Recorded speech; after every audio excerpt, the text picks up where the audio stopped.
It's showtime. Here we are. Here we are. Welcome to Journey of an Aesthete podcast. And we are honored, blessed, happy to have back again Joanne Davis Woods. Joe, how you doing? It's good to see you. I'm good, Mitch. How are you? I'm really good because we're talking about one of the giants of literature. I mean, it would be hard to overestimate. I mean, not only Thomas, of course, we're talking about Thomas Pynchon. Not only that, he's written a brand new novel at the age of, how old is Pynchon now, would you say? Do you know? I think he's 89. 89. So he's written a new novel called Shadow Ticket. And I'm going to hold it up because it's beautiful. I really like the design, what they did here, Shadow Ticket. And that's always, a significant cultural event when somebody really good at something puts out something new. He's also been in the news a lot because of the hit movie, of course, One Battle After Another, by P.T. Anderson, which is loosely based on Vineland, which is one of my favorite novels of his, actually. But I guess he's probably most famous, I think, right, in literature, canonical history, I think, for Gravity's Rainbow. Yes, I think so. Didn't that win the Pulitzer Prize in 1972? Well, they didn't give a Pulitzer that year. Oh, they didn't. You're right. Because of him, he was nominated. Yeah. The judges considered it turgid and obscene. Oh yeah, he was for objection to content. Yeah. Well, that's kind of a little bit of the.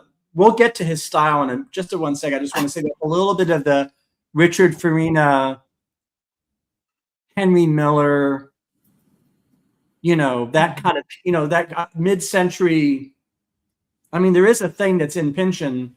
He's much more than this. This is just one. He's a deep thinker and writer. He's much more than any one thing. But there is in him that kind of liberatory freedom, in topics discussed and subjects. He's not, even again, like a lot of folks, he's kind of unafraid in that sense. But I wanted to start off in this podcast, what we were doing. We first encountered Pynchon, what Pynchon we encountered, what was going on in our lives. And I'm going to start with you because you have a deeper connection to Pynchon, both in your personal biography, your interests dovetail and cross-pollinate with his.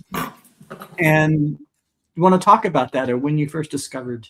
So I guess it was 1974. It must have been really soon after the book came out.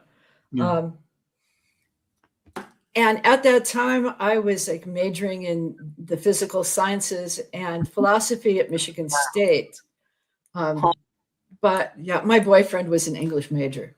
Right. So that's probably why I ended up reading Gravity's Rainbow. And I read it twice. And ultimately, when it came to write a thesis for my general relativity and cosmology seminar, I ended up writing about post-relativistic literature. I wrote about Gravity's Rainbow and the Alexandria Quartet. Yeah. So, because he has a background in physics and I have a background in physics, I think maybe there's an extra bit of appreciation with that. Okay, taking off my bangles here so they don't crash on the table. That you made, Julie. You made. No, I keep going because this is it. So partly little mathematical things, like Gravity's Rainbow. That title, I'm assuming, is a parabola. It is the shape of the trajectory of the U-2 rocket coming in to London. That's right. So, the book begins with a screaming the rock comes across the sky. One of the most famous. Ranks up there with Call Me Ishmael, right? Yeah, people pretty much agree that Moby Dick, Call Me Ishmael, and A Screaming Comes Across the Sky are some of the most famous, two of the most famous openings in literature. So there's that. But you're saying there's more there. It's connected to World War II and the right. And I'm actually talking about the physical shape of the trajectory of the rocket. Wow. It's about perhaps in the center of the novel where this one scientist engineer who's been working on developing the U-2, while they're testing. Okay. So he is supposed to watch the landing, the explosion. So where does he sit to watch this? At ground zero. Because they think that's probably one of the safer places because it will really not land where it's aimed for. Mm-hmm. So that's sort of the beginning of the novel, or rather the middle of the novel. Mm-hmm. And then I'm assuming toward the end is the time when the rocket has been actually lands. Land. So it's so built into the verse. So that's already, there's so much to discuss. I didn't know we were. So Pynchon's the kind of writer who, the very shape of the movement of a weapon, right? In London is built into the very title of his novel. So that connects us, of course, we'll get to this later. Pynchon's politics, which are considerable, and that he has a politics, and his characters often have political convictions, and he has a view of history, but I don't want to get, we can get to that. So but you want to say more about your first introduction? To write a paper on Pynchon so close in time to his writing this. Yeah, so I wasn't really writing about his syntax. I was writing about the place in the history of literature. Oh yeah, where the current physical theories enter literature.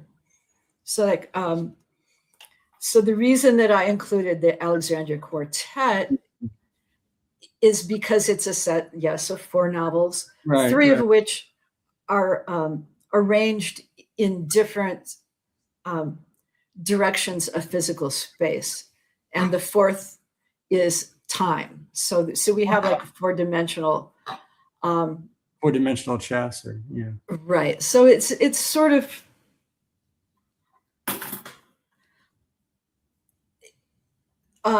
literature, art changes along with the zeitgeist and of the time. It corresponds to the technological and scientific zeitgeist of the time.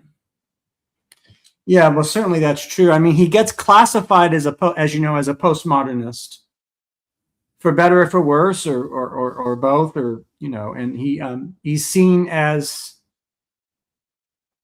well, of course, one of the differences, I guess, from modernist writers are tend to be austere and do very interior space and minimal, and sort of keeping a lot of the world out, by which I mean the commodities and commercial aspects of the world and the design.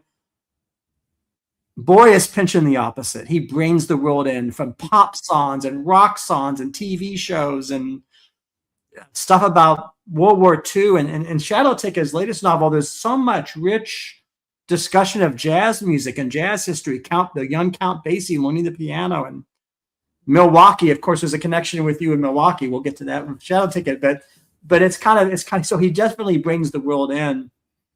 like Warhol, you know, but he doesn't just bring the world in. It's informed by the latest science, or informed by, yeah. Yeah. So it's a simultaneity of everything happening.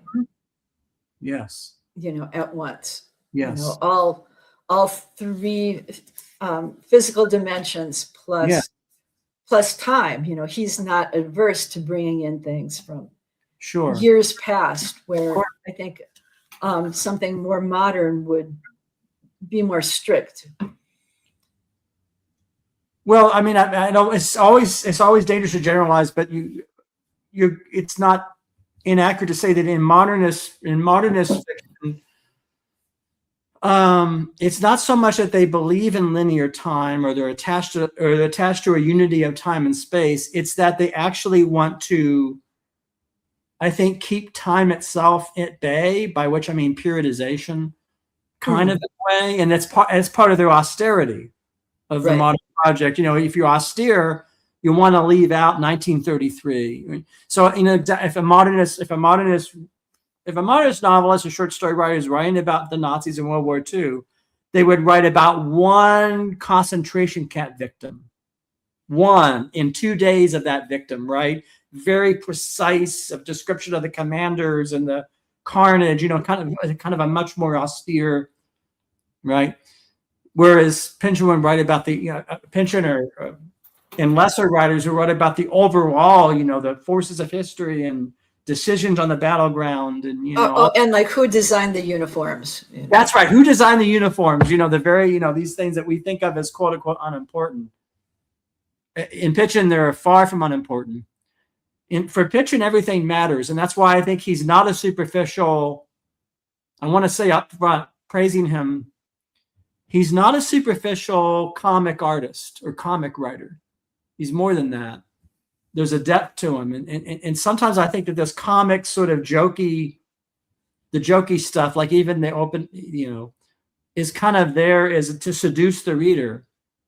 I think into as you will talk about, to waking up from being asleep, you know, and being, and the metaphors of life. But I want to show you. This is my first copy of a Pynchon. This is look at this paperback. This old of thee. Isn't that something? Mm-hmm. So I had this as a child and tried to that's trying to make sense of this. And as you can imagine, and you can see here, chapter 1. And that's a shape too. That's a shape too. Yeah, you see the shape, but it's funny, we see different things. So when I look at this, you know what I think of, my literary, I think about. Tell me, the lines through the V. Oh, I have no idea. Did you draw that, or was that part of the design of the? Oh, draw. No, I don't think lines. No, that's Did water. You see those waves? That's water damage. Oh. It's old this is from 1972, this book. It's probably been in flood, you know, water in Florida, and I'm sorry, that's just water damage. That's not on purpose. Gosh, I thought it was like some pencil drawings of waves.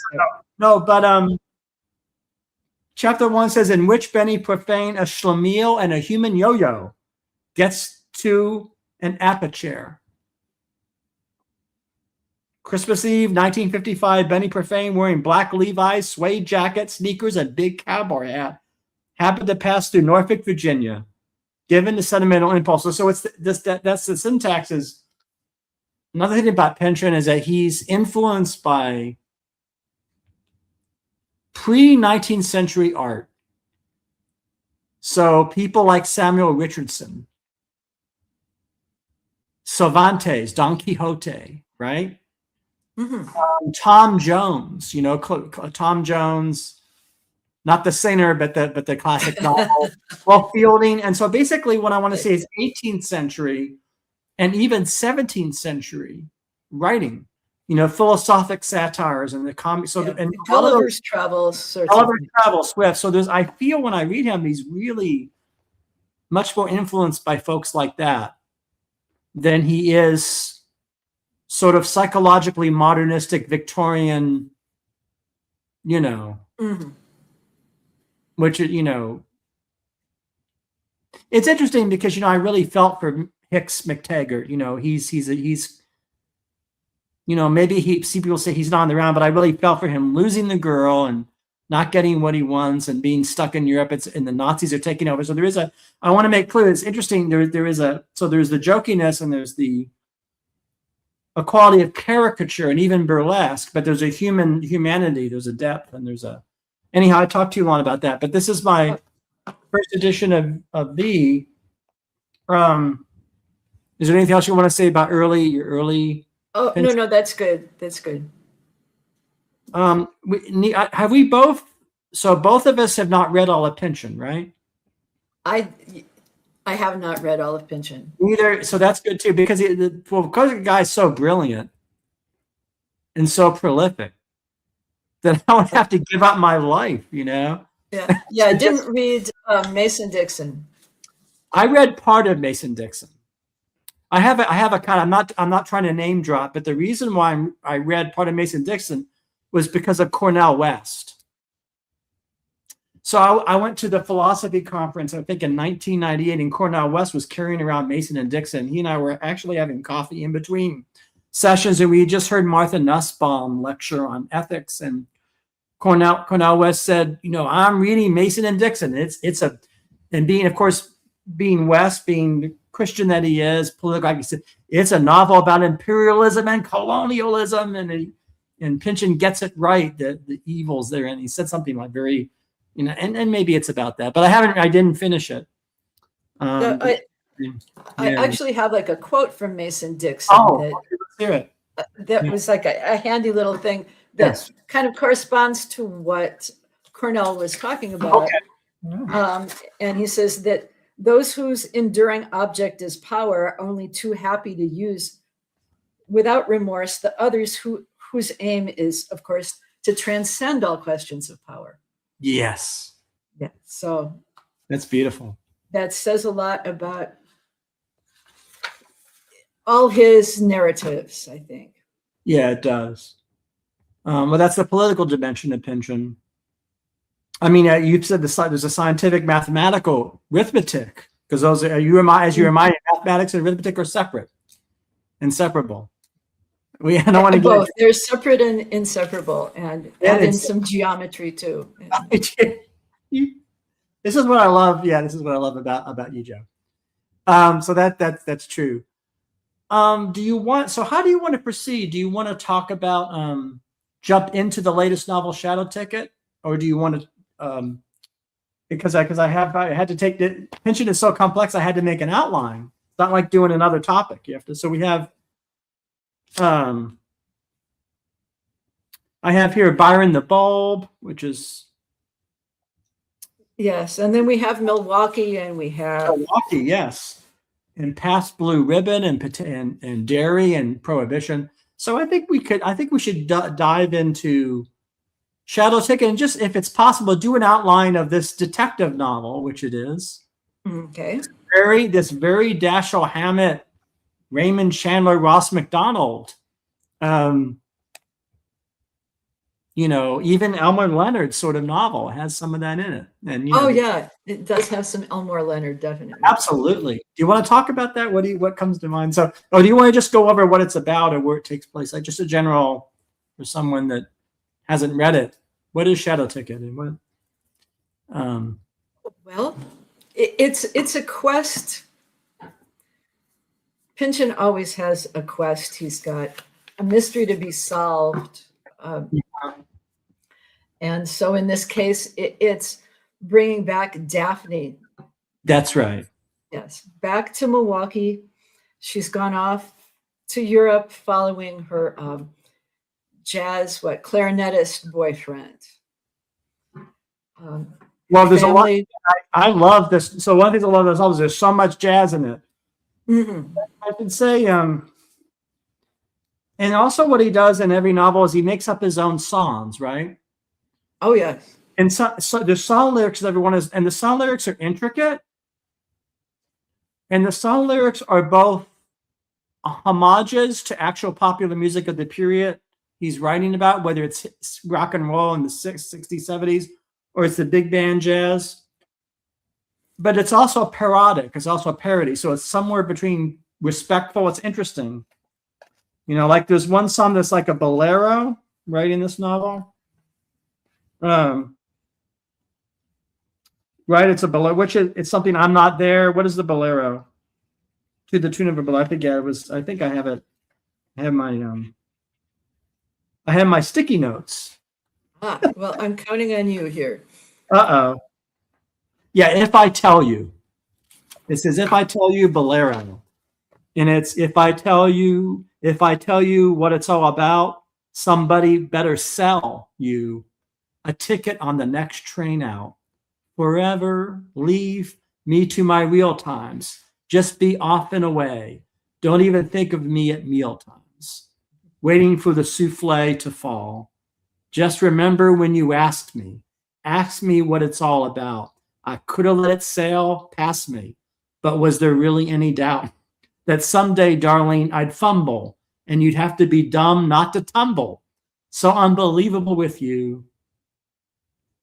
So unbelievable with you, but less complicated and without, oh, dimwit of my dreams. Yeah, strange as it seems, that's what it's about.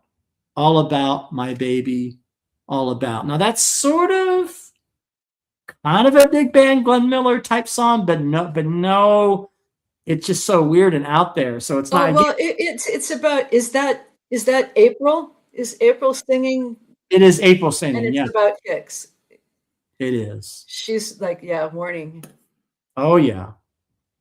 So it has a meaning in the plot. So let's talk about that. So it's a classic detective story, kind of like my favorite movie of all time, Night Moves, where Gene Hackman has to go and grab underage Melanie Griffith and bring her back to her psychopathic mom, and just because that's his job, you know, and but it's the same thing. He has to grab. Of course, this is an adult woman, April.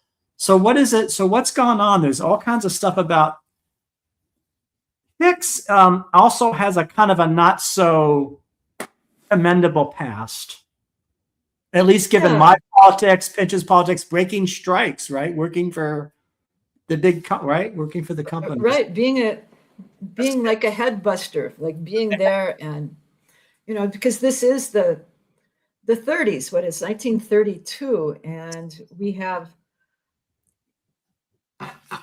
you know, we have a depression going on. We have a lot of class resentment going on. We have the beginnings of the unions. That's right. That's right. And so he's sent out there, and for some reason, I think he had seen in the back of a magazine an article about Oriental knowledge. You know, it's one of those things that you like send in. Yeah. You know, it's like on the order of, you know, can you draw this monkey head? You know, and we will send you art lessons. This is, you know, send in your 15 cents and you will learn the secrets of the Orient. And that's a thing from the time period. For those that, you know, this is in the 30s, you would have these tiny little pulp ads in the back of the magazine, maybe your magazine, fan magazine of the Music Times, or and you know, it happens at one moment he's about ready to like smash someone's skull. That's right. And his weapon disappears. That's right. Yeah. And after that, he's not quite the same person anymore. And you're right. That's very profound. So let's stay on that, because I said I mentioned the two things. I mentioned the scientific dimension, and then of course the style, prose. But there's a spiritual dimension in Pynchon, right? As I've maintained, I sort of think that there's this mystical, right, and it's really there. And this is one of the many examples we'll talk. Right, there's a kind of a right. And we'll get into, you know, because I think that The Ugly Lamp and Byron the Bulb are all part of his spiritual dimensions. Byron, of course, is in Gravity's Rainbow. But do you want to talk about what was Byron the Bulb in Gravity's Rainbow? What is a cartoon, or what is the? Well, he was kind of a character. He was the last of the old bulbs. Okay. He was sort of, an eternal bulb. He had a very long life, and he like continued Like the one. in like Yeah. this huge a huge lifespan of travel where he went down rivers and had all sorts of bizarre adventures where he like learned about the world. He learned about the conspiracy of the business world. He learned about politics. Yes. He tried to organize the other bulbs. That's right. The other light bulbs. Like a union of bulbs. Union of bulbs, yeah. Okay, what happened? Something happened here. Oh, no, it's okay. It does that. Okay. But he wasn't able to be successful. But the thing about Byron the Bulb actually is that there was a conspiracy in real life between the manufacturers of light bulbs to lessen their lifespan. That's right. Because you don't make enough money if light bulbs last for years. Mm-hmm. And so Byron was actually like the last survivor of the new regime of the short-term bulb life. But light and enlightenment, I think that's one of Pynchon's spiritual references here. Yeah, very much so. And it's not a superficial matter. It's kind of interesting. So that also connects to this theme that you pointed out when we were discussing this, planning this episode. You said there's all these things in Pynchon that people thought were inventions or fanciful or fantastic, which turned out to be just real history. Yes. And this is one of them. Light bulb manufacturers want to make sure you have to come back and buy more bulbs, and built-in obsolescence was a real thing, was a real plan. Just like the railroads, just like the big three, right? The auto manufacturers sort of screwed with the railroads, right? From what I understand. And yeah. Right. The oil companies and the oil companies, yeah. So yeah, I mean, talking about Milwaukee in let's talk about that. This book. It's important. People think so. Daphne's dad is considered the Al Capone of cheese. Yes, in this novel. Yes. Yeah. So he's like a mobster who has his, thumb on the pulse of the dairy industry.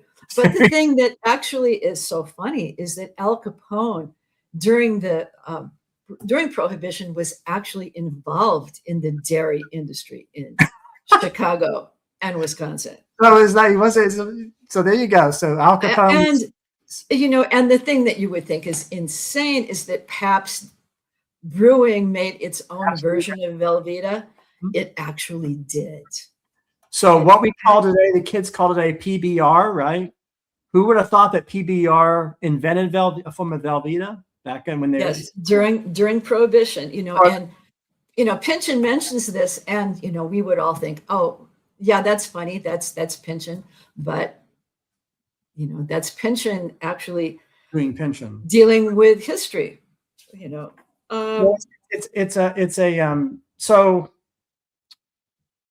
But Pynchon also does things that are outlandish and unreal at the same time. Right. Well, he talks about like a four-seater military motorcycle. Yes.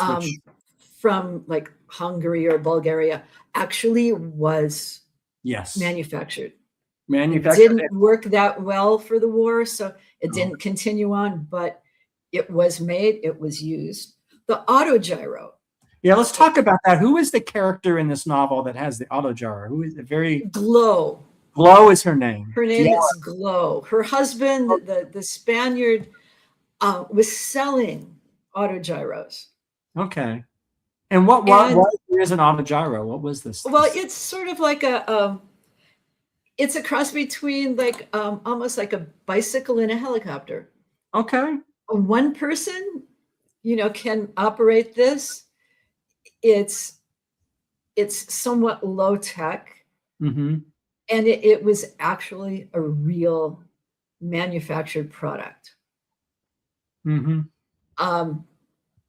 You know, it was marketed Mm-hmm. back in the 30s to people who, you know, had like great hopes of being able to like Yeah. fly around. It took a little more effort and knowledge than people were like ready Yeah. to put in. Yeah. So it didn't really become, um, you know, a consumer product, but it had hopes of that. And again, you know, that was one of the things that you thought, oh, that's really cute that Mm-hmm. that Glow is just kind of swooping down and, you know, saving Daphne from, That's right. you know, the Nazi skinheads, Yeah. but she could have.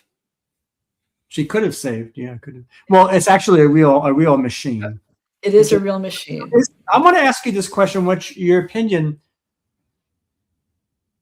So, do you think that Pynchon has kind of a romantic, I don't know, if, interest in inventions or innovations that were discarded? Kind of like a little bit of like they're orphans, or like he kind of has a little bit of love for them, that they were discarded by the forces of capitalism. That maybe there was some good in these inventions, or do you think am I going too far? Is there a little bit of that in Pynchon? Well, maybe a little bit of it. I don't think he has any nostalgia for Pabst Velveeta. No, of course, but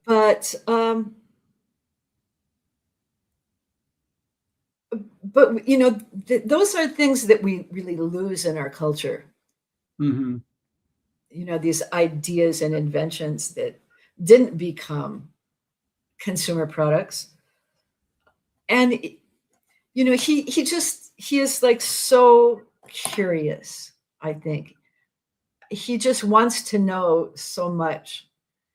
Yes, I think it's like it's very pleasurable to him to like learn all these like yeah, strange facts.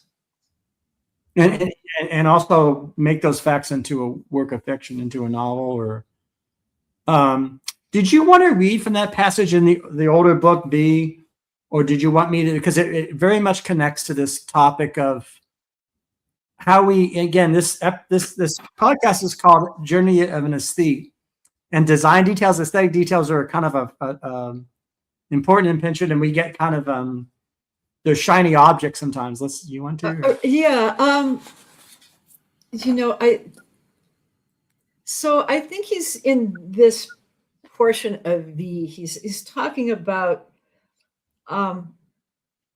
maybe our incomprehension of different time periods, Right, and right. the way that we actually relate to those time periods.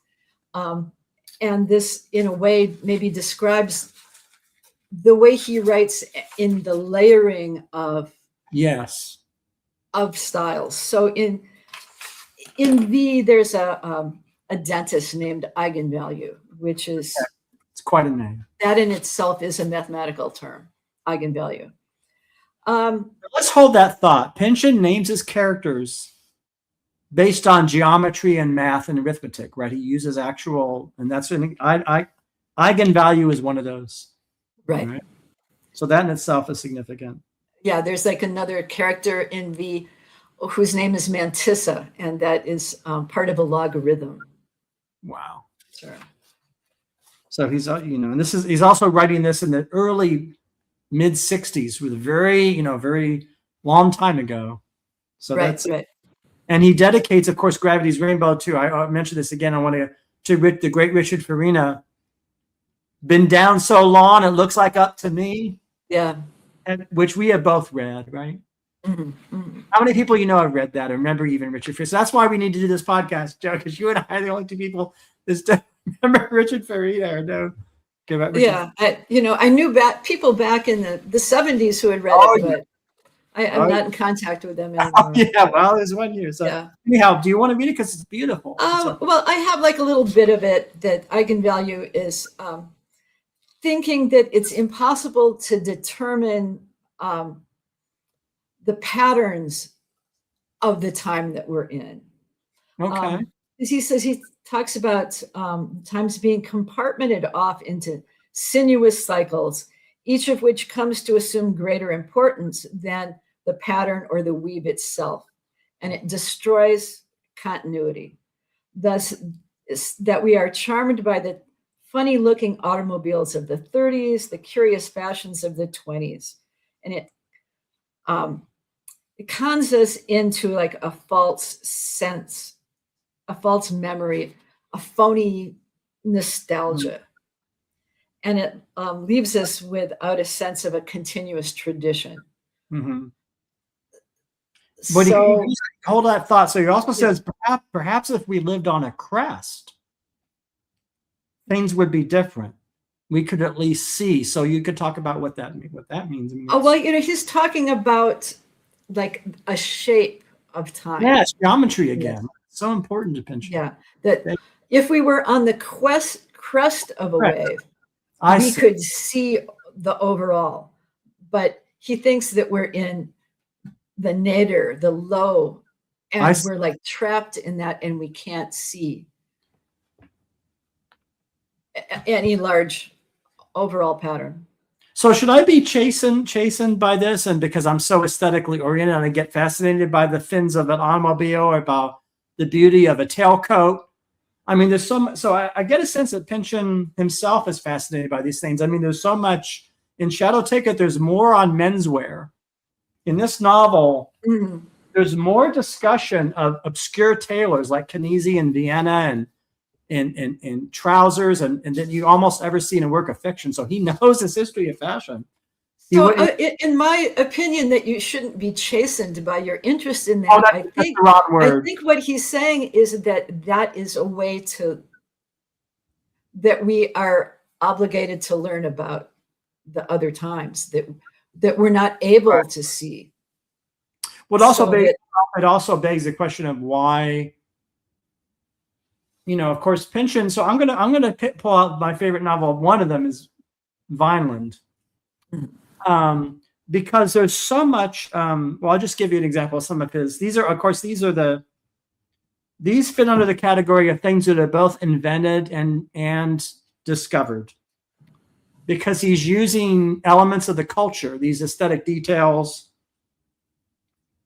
but he's distorting them in the matter of parody or burlesque. So there's all the fake TV shows. Also, Zoid Wheeler, the character in this, of course, is connected to another Wheeler that we were just Wheeler. That's right. So there's cross pollination of characters. So in a way, Pynchon is one universe, though. So anyhow, so there's the he says that John Ritter is starring in the Bryant Gumbel story. So I guess we're meant to believe John Ritter, the comedian's playing the TV show, talk show host Bryant Gumbel. So what? It's just all this weird. But he goes pretty far with that. I'm trying to find here. So there was a Bryant Gumbel, there was a John Ritter, but there was never in a million years that combination. Or Sean Connery is playing G. Gordon Liddy. So that's what Pynchon does. He takes iconic stars like James Bond, Sean Connery, and says, I'm going to have Sean Connery playing the role of the Nixon hatchet man, G. Gordon Liddy. And I guess not eulogistic, sort of a little bit of a possibly positive depiction of G. Gordon Liddy. Remember Will, the hand, Nixon, so this Watergate is kind of weird. Oh, yeah. But I'm sure that would probably offend a lot of readers. So not me myself, but I can imagine, let's say if you love Sean, what is a reader to do if you love Sean Connery? For whatever reason, you grew up in James Bond movies and you're a good Democrat. And you read that in Pynchon's universe, Sean Connery takes a job playing G. Gordon Liddy. That's gonna be. Well, I think it's probably saying something about his opinion of the media universe. Yes. And could be his way of saying, that James Bond, he's just an imperialist. Given Pynchon's left-wing politics, that's just yeah. You're just you like the Queen too much, and he's just a tool. He's a tool, just like Gideon. Right? G. Gordon Liddy was. The British Empire, so he's not so suave and so cool. We don't have to agree with this. I mean, I'm saying disagree, but at least he's consistent, which is probably why Cornel West was digging into Mason and Dixon. But I'm just trying to find it's a weird list of television, like a variety show, and it's the Osmonds and Robert Redford, and oh yeah, here we go. This is one of the weirdest passages, and there's a lot of weird passages in Pynchon. So this is the movies at 9. More than the usual basketball epic was a story of transcendent courage on the part of the gallant but doomed LA Lakers as they struggled under hellish and subhuman conditions at Boston Garden. So it's the Lakers playing my old stomping grounds, the Celtics. So that's familiar to me. It's such a wonderfully done description of a TV movie. It gets even better. Wait. It gets an unscrupulous foe, hostile referees, and fans whose behavior might have shamed their mothers, had their mothers not been right there doing the same, screaming epithets, ruining Laker free throws, sloshing beer on their children in moments of high emotion already. You can see there's already Pynchon's criticism of, dysfunctional families and alcoholism. That's in there too, right? To be fair, the producers had tried their best to make the Celtics look good. Besides Cindy, it gets better. Hold that thought. Besides Cindy Portier as Casey Jones, there was Paul McCartney in his first acting role as Kevin McHale. Sean Penn as Larry Bird. On the Lakers side were Lou Gossett Jr. as Kareem Abdul-Jabbar, Michael Douglas as Pat Riley. And of course, that's perfect because Michael Douglas looks like Pat. Yeah. That's a reference to the fact that in the movie Wall Street, the tailor Alan Flusser gave Michael Douglas the same shirt collar style that Pat Riley wore as the coach on those games. So there's a reason. It's not all. And it starts reminding me of Rollerball. Oh yeah, Rollerball is actually Pynchon liked the movie Rollerball. We can sort of. I can imagine. Well, no, but not for the right reasons, perhaps. But and Jack Nicholson as himself. So it's great. Jack Nicholson is so great. He doesn't play. He's just himself being the shades. Well, he was always like in the front row watching those Laker games. Always the front row watching the Laker games. So that's so. Say blood remarked aggressively, some righteous looking shades Jack's wearing tonight, right? So we can pull out. I can take off these, and I will do this for you, Joe. I'm gonna pull out the shades to be Jack Nicholson, Jack Nicholson shades, and I can say to you, Joe, we're gonna have a nice New Year's Eve thanks to you. We do like that. We're gonna do Jack. Oh, okay. Or our producer think I do it. Okay, Jack. I don't know, Jack Nicholson. But, he's toying with all these things with John Ritter and Jack Nicholson. And so I guess what I want to say is I think Pynchon is ambivalent. I think he sort of thinks some of this stuff is okay and likes it and thinks some of it's entertaining as far as it goes, but also thinks some of it's insidious. Right? And so that's interesting about the media. I've spoken too long. So I apologize. I just wanted to read that. I thought that passage was just outrageous. Oh yes, it's wonderful.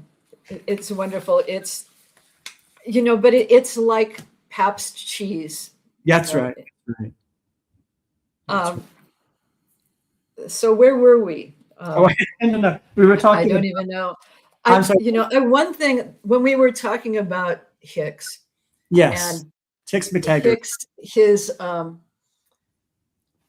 His conversion, his enlightenment away from violence. That's right. The Oriental knowledge. The Oriental knowledge, yeah. I almost wonder if this book wasn't set in Milwaukee because of one thing. If Pynchon loved this Oriental knowledge concept, in Milwaukee, there was like just this landmark gathering place that Okay. Pynchon refers to as Oriental hardware, but actually, if the sign was Oriental drugs, Oh, Oriental drugs, it was a yeah. pharmacy, it Oh, yeah. was a lunch counter, it was, in fact, a hardware store, and it sat next to the Oriental Theater. And that connects to your own life story, right? So, Which, at one point I thought that what would be the best thing is to actually like paint the restoration of the Oriental Theater, which you did. and which I did. It was a wonderful thing. But That's yes, that's another reason you're on this podcast, because you have a direct connection to Pynchon, because the very subject of his latest novel connects to the great old movie theaters, and of course love of film, and you restored one of the great movie theaters, the Oriental, in Milwaukee, but there's a lot of other Milwaukee things not in this. yeah. Amazing. Well, lots of little things were mentioned. They talked about the bombing of the police station, which actually did happen at Happened. the beginning of the 1900s. That's right. The QWERTY keyboard, the layout of your keyboard on your computer here, Yeah. or your typewriter, was invented in Milwaukee. Did you hear that, folks? That your computer, your Apple, so Steve Jobs has to thank, right? It's the layout of so I guess that would be, should I show them what we mean this? The thing. Yeah, the QWERTY. This is a Milwaukee invention. Yes, indeed. See, it's interesting. Right? In Milwaukee, they call water fountains that you drink from bubblers. He mentions that there is a bizarre card game that I imagine if you weren't from Milwaukee, you would just assume the name of a card game called Sheep's Head was only invented, but it is a card game. The real card game. I can't remember the rules. Every hand had a different set of rules, but Sheep's Head was, a lot of people spent a lot of hours playing Sheep's Head. And then he mentions a guitarist. Who's actually Les Paul. One of the great. So I that I've said this before. I was fortunate to see Les Paul. I think one of his see Les Paul perform, of course, without Mary Ford, because this would have been the early '90s in New York at Fat Tuesdays, and he sounded great playing "How High the Moon." Yep. So that. Yeah. Anyhow, more music. Yeah. So yeah, Oriental Drugs was. I spent every morning in front of coffee and breakfast at the Oriental Drugstore in the back bay of the lunch counter, where we all finished all the crosswords before we went off to our jobs. Okay. The Chicago Trib, the New York Times, the Milwaukee Journal. We had to there was no Detroit Free Press, or no? We didn't have that. No. Yeah, it was Milwaukee, so it was Chicago, New York, right, and Milwaukee. Yeah, that's really. Also, Oriental love magic is a phrase in Vineland. Mm-hmm. So there's That's right. That's right. Yeah. The hippies and the Thanatorids as a whole. So I have to refer to our outline. What else comes to your mind about either Milwaukee or better yet, what it all means? What is the meaning of all this? Or do you want to continue in a traditional linear vein, even with non-linear Pynchon, of what happens to Hicks? It's quite tragic, isn't it? Because the Nazis notice how there's a club with no Nazis, and then as the novel goes on, right? What happens? Yeah, I mean, it used to be a swing club. A good jazz club with good. Yeah, swing kids, and Daphne, while she's searching for, was it Hop Wingate, her boyfriend,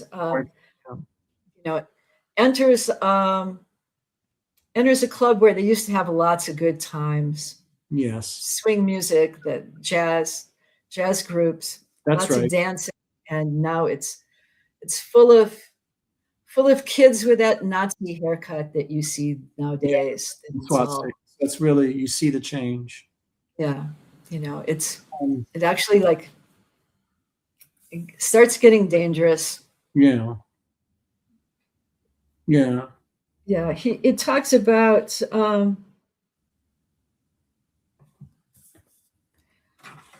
the fun times that there were moments where everything was fun, and we should have realized that it was like a moment that wouldn't last. Well, that's one way to look at it.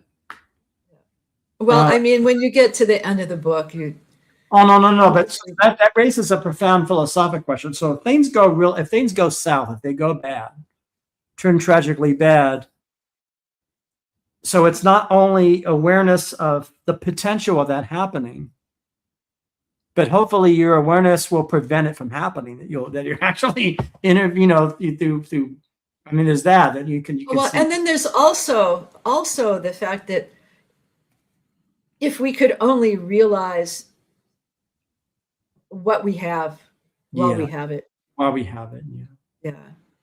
That if Hicks and April, while they're like dancing to a song that they only hear at the Union Station in Chicago. That's right, Union Station, Chicago. Yeah. Yeah, that if they realized what they had between them, they would be together. Yeah.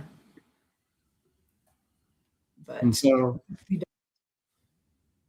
as it is, our hero, anti-hero, our detective, Hicks Bataggart is stuck in. Where is he stuck in? He's like in Bulgaria or in Hungary. I mean, like Hungary. In the Balkans, where that's not a place you want to be in this time period. That's like no, the word right. Yeah. It's really bad. You have communists on one side and Nazis on another. It's like the worst. What kind of the worst? Right. And talking about that motorcycle. Yeah, let's talk about it. It's amazing.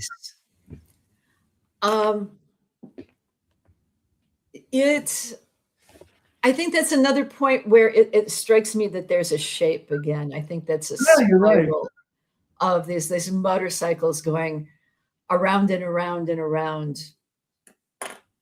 The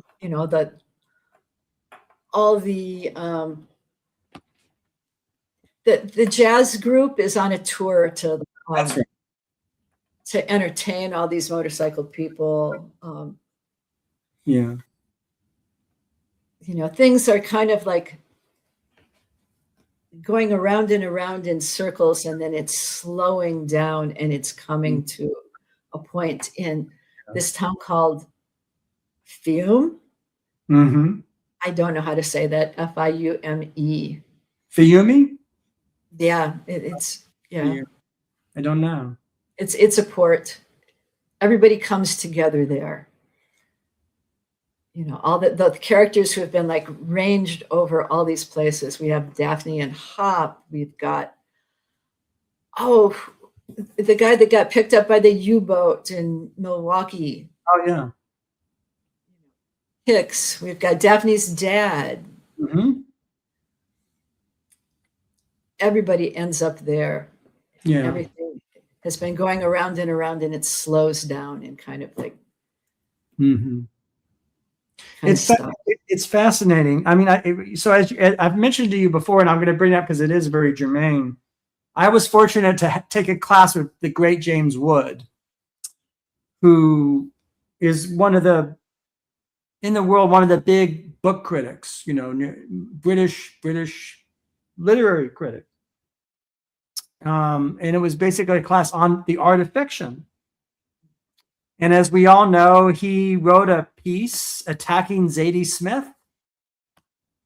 in particular her novel White Teeth, attacking Don DeLillo's Underworld, and attacking the Thomas Pynchon, all three, saying they're just not as good as we think they are, that they're jokey, and of course this is the classic criticism, that their work is not realistic, is unrealistic, has no connection to living, breathing human beings. Now, it's interesting. On this podcast, I've covered John Updike, who's probably, as you know, John Updike gets really is Proustian interiority of the moment to moment psychology of his characters, like Virginia Woolf or like but you also know that on our podcast there's just styles. One style is not better than another style. In fact, different styles of prose exist that way for a reason. They need to be the way they are. Pynchon needs to be Pynchon. I'll go even further. Would you agree with me that Pynchon is profoundly realistic in his own way? In his own way, I would say yes. Yes. Yeah. It's not as individually realistic. A lot of his characters are not like real people as such. They're just kind of notations, but culturally, I think he's realistic, even though people probably think that's the most fantastical piece about his work. I think he like layers so much of these cultural moments to give a realistic view of a time, I'm going to say it again. I don't know if it's right or not. It's kind of like Andy Warhol. Andy Warhol says, why are you hiding the Brillo pad? Let's show the Brillo pad. Brillo pad is part of our reality, and these dumb TV shows and John, and John Ritter are part of our reality. And moreover, in Shadow Ticket, his newest novel, there's a discussion of this great piano player named Bill Basie, the Count Basie, and you're catching him right before he's developed his big band style. So in the very beginning of this artist, it's integral to the history of jazz piano and history of the big band. So it can be quite significant. And that's part of reality too, right? So right. Yeah. I mean, yeah, there's, it's the time and culture of a place is not just the economics or the political situation. There's this mood, and him talking about John Ritter playing Brian Gumbel just really shows it. I think it really does in a way explore the craziness of this media culture that people are immersed in. Yeah, so it's actually well, James Woods' phrase for that is he calls it hysterical realism. So in other words, that's his way of saying a bad kind of realism that's it's so relevant and so resonant, these things he's basically saying, I don't want this to be in books. I mean, I find that aspect, I'm not trying to pick on James Wood. It was insufferable, but I had the kind of mind that I was studying with him. And so I kept in the back of my mind, you're wrong about this, you're right. But it was enjoyable to read a text like Nyapo's A House for Mrs. Beeswax, Mr. Beeswax, and Henry Green with him, because you're reading with a great thinker. You're reading, that's an exciting experience. So I have to keep aside my reservations and my objections. I would never want to study with Pynchon with him. You'd be the worst person to read. You wouldn't want to read Gravity's Rainbow or this text with him. You want somebody else. Maybe anybody else, ourselves. It's complicated, but I think Pynchon is on to a lot of things, and I think he's. So you're saying he brings us to our present because we live in a world, right, which he described decades ago, right? Would you go? He described it in the 60s, right? Where we are now, in a sense, are we? Yeah, and something I haven't read,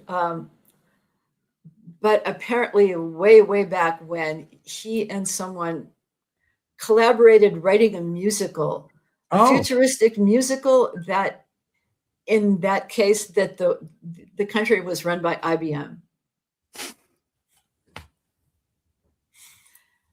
So, and that was something that he put together in the 60s. So in the 60s, he an unproduced musical of the world run by IBM. Is that not the same as our world, which is run by Google and Amazon and Elon Musk? So sometimes the best artists predict the future and tell us, they're saying, look, watch out. This is what's. But it was IBM. I think the beginning of IBM. Yeah. That the Nazis worked with. Yes. Oh, yeah. The beginning of gathering data of the Jews' property and bank accounts, so they wouldn't be lost, so they could be harvested by the Nazis. That's right. That's and I think this Gravity's Rainbow. It's in Gravity's Rainbow. Yeah, it's sinister. Do you want to talk more? Because you have a lot of good ideas about this. I don't know if we touched on enough of them. You could tell me about the this, I guess you might call it, for lack of a better word, the science. So these geometric shapes, and what do you think about? Do you have more to say about that? These? Basically, I just wanted to say that I think a writer or a thinker in these times, if they are not versed in science and technology, that they're not going to be able to really portray our current reality. Okay. You can be a great postmodernist and pick up things from here and there and put them all together, but without a certain literacy, of tech and physics, I think you're going to missing something. So, we can say that our tech people right now are lacking in, a spiritual and artistic viewpoint. I think hold that thought. It's so bad that I'm going to name names. Mark Andreessen is on record saying that he thinks books are useless. That's a direct quote. Why saying that we shouldn't read books, that they're away. I mean, so that's the kind of mentality. That's the kind of mentality we're dealing with. I mean, this is it's just. So, and if we have just a basic opposition to that just talks about art and literature, I think we're going to be lacking unless we can bring both of those things together. And Pynchon is, at this point, the only person that I'm aware of that is doing that. That's another thing about why we're doing Pynchon. Not only that he has a new novel out at 89, and it's about the takeover of Nazis and World War II and all this, but also that he's unique, I think, among authors, right? And having this. Well, I don't think we talked enough about his background. So I don't think we talked enough about what he did, because it's considerable. And you. Yeah. I mean, he has an impressive mind. Yes. He's not just a person who is a thinker. Right.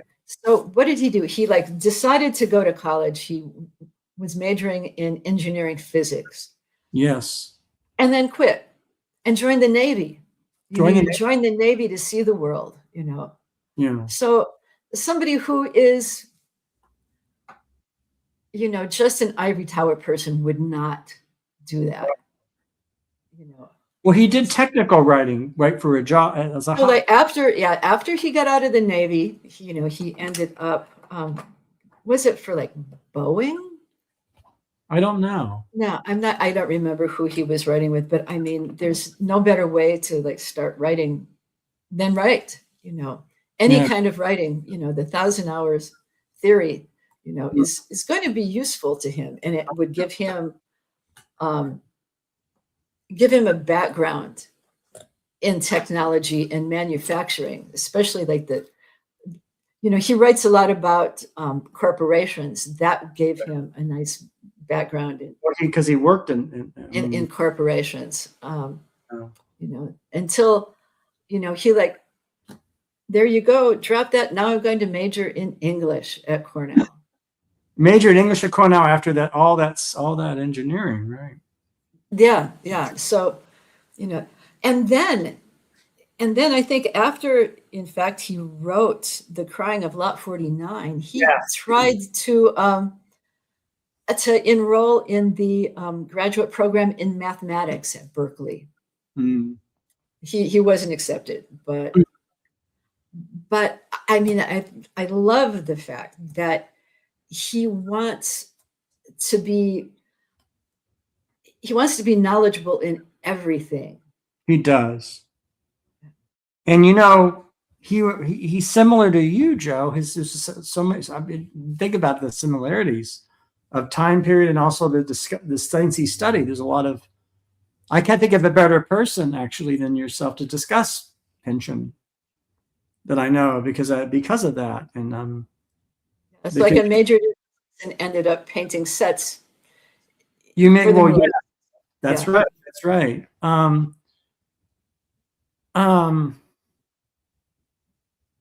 How do you feel? I guess what I want to ask is, how do you feel you see the world because you know the humanities of the two? C.P. Snow, of course, has a term, the two cultures, famous sciences and the arts. How does that inform you think you're present in a way? It does, right? Because you see things. Yeah, I try to see them as a unity. That the duality style of thinking of dualities, I think, can be a danger, to humanity and culture. Yes. But that's just my opinion.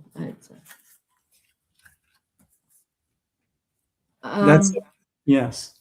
Do you want to say more about that, or?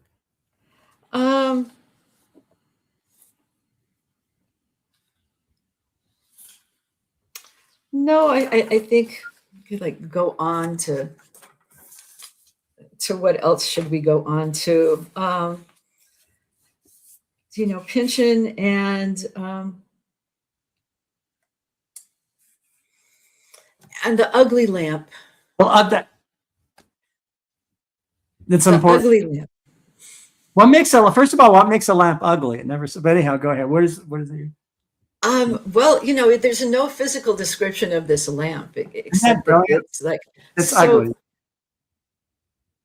So noteworthy in its ugliness that it is desired by every lamp collector in the world.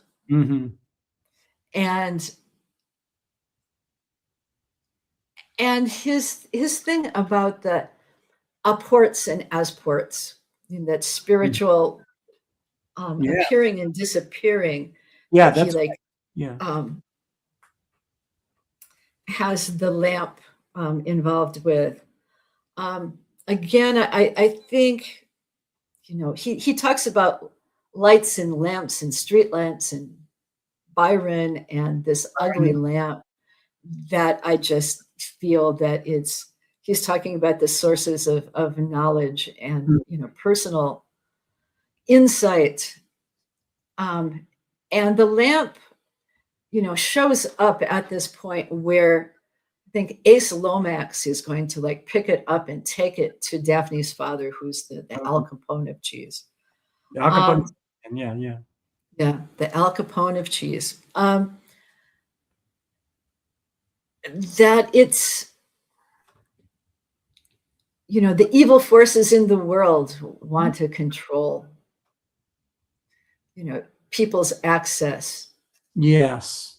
To knowledge, and it's even spiritual knowledge. So that's what I'm thinking about the lamp, and the lamp seems to be protecting itself by disappearing at the last minute, and it does. Can't quite grab a hold of it. So it's like Byron the bulb. It's an inanimate object, an allegedly inanimate object that may not be so inanimate. It'd be quite animate, right? It's very animated, right, animated and illuminated, and illuminates.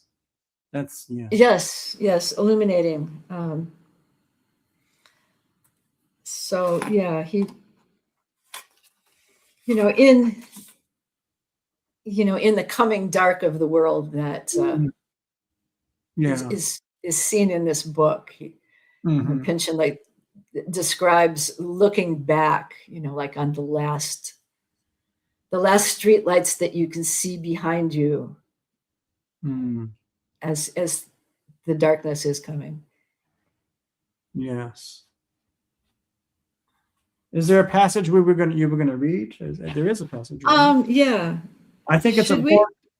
Yeah, because I do, because it connects to what we're talking about. It's a great way to end the episode too, I think. But it's up to you. Yeah. Yeah. So, yeah, it's here. It's on page 268. Okay, so it's yes.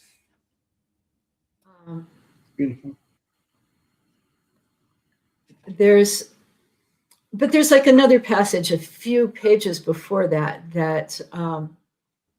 I also like, and it kind of cues in with the warped and the weft, the lack of being able to see the pattern of what is going on currently.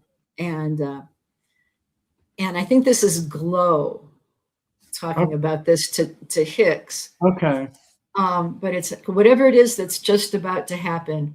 Once it's over, we'll say, oh, well, it's history. Should have seen it coming. And then right now, it's all I can do to get on with my life. I don't care to know more than I need to about the mysteries of time. Right. We just need to get on with things. That's right. Yeah, we're kind of overwhelmed by the information, by the data, right, by the news cycle, by the screen, by the doom scrolling, all the contemporary terms. Exactly. But it's saying that, and that thing that we said, oh well, that's a function of our limited consciousness, I think. Yeah. Or say our imperfection, that we take things that are historical. Oh, I knew that was going to happen when you didn't know. It's like, oh, I see. It's retroactively. You can tell now. Yeah. Yeah. Yeah. So, if we're about ready to finish up, I'll read this. Yes, please do. That we talked about would be a good ending. Yeah. And this is not a quote from a character. Okay. It's a description of what. So it's Hicks and Daphne basically saying goodbye. Yeah. And it describes what we should have been saying. That we're in the last minutes of a break that will seem so wonderful and peaceable and carefree, if anybody's around to remember it. Still trying to keep on with it before it gets too dark, until finally we turn to look back. The way we came, and there's that last light bulb, once so bright, now feebly flickering and about to burn out. Joe, thank you for this episode. Thanks for this Pynchon episode, and Happy New Year. And Happy New Year. Always great when we do this teamwork. And hey. Your generosity and your intelligence and all the rest of it. Thank you. Okay. Bye-bye. Yeah, bye-bye.